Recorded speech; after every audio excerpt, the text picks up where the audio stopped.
Age is a peculiar thing. Like everything in life, people can let themselves be affected by it in different ways. For some, it is easy to become set in their ways, bitter or close-minded to learning from younger people. For others, they let their wisdom of their longer life teach them that they can learn from anyone, even those much younger than themselves. As a guitarist and teacher of the instrument, I have repeatedly come across two attitudes to do with age that are counterproductive. The first is from the older student, who begins guitar lessons with a younger teacher. If I personally hear the words, "I was listening to Led Zeppelin when you were in nappies," one more time, I don't know what I'm going to do. On the other side, so often a younger student will be surprised that you are over 22 and know a current popular band, almost as if you should have stopped listening to music at a certain age. Let's look at my first point.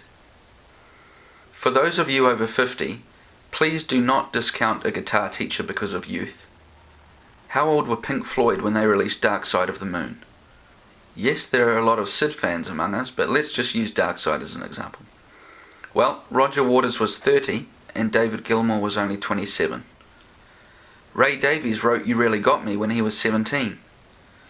Keep that in mind when you are getting a guitar lesson from someone in their teen years or 20s.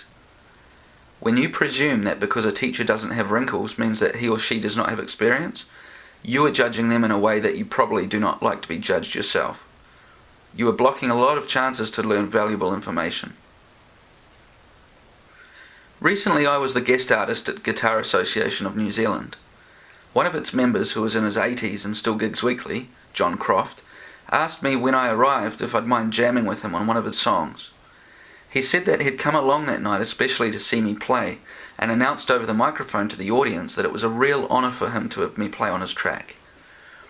For me, it gave me a great amount of respect for the man to know that he doesn't judge by age and instead really listens to the music.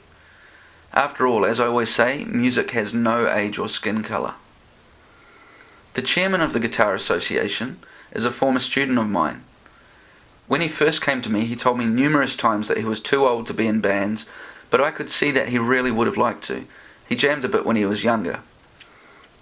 Before working on scales or songs, I wanted to address that negative self-talk he was giving himself, as no one is limited by age, only if they tell themselves that they are. I let him know about GANs and suggested he dip his toes in the water with an open mic, or at least a friendly jam session. I also set him up with another student of mine who was an older student. He ended up jamming in 2 or 3 bands and went on to become the chairman of the Guitar Association of New Zealand. Not bad for someone who was, by their own words, too old to be in a band. It started with his thinking, not what scales he knew.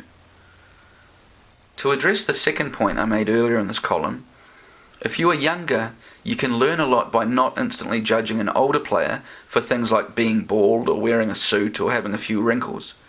For one thing, that bald guy in a suit may have been a skinny punk guitarist with a long mohawk and piercings back in the day, and might still be into punk. Remember, you don't like being judged solely by your appearance, and they don't either. Stop listening to your mates who have only played for a year and start listening to the advice of guitarists who have played for years and have the positive experience to back it up. You might think that someone in their 30s is a bit past it, but chances are that some of your favourite artists are in their 30s, and if they're not, they will be soon enough. Here is something you should do now after reading this. If you are over 30, find 3 new players that have emerged in the last 2 years whom you haven't heard before but respect. If you are under 30, trace back your favourite guitarist heroes and find out who the heroes' favourite guitarists were. You might be surprised at what you find. Read about the beginnings of your favourite style and appreciate that it was you who took a while to discover it. Chances are that it was there before you started playing, just like those older guitarists.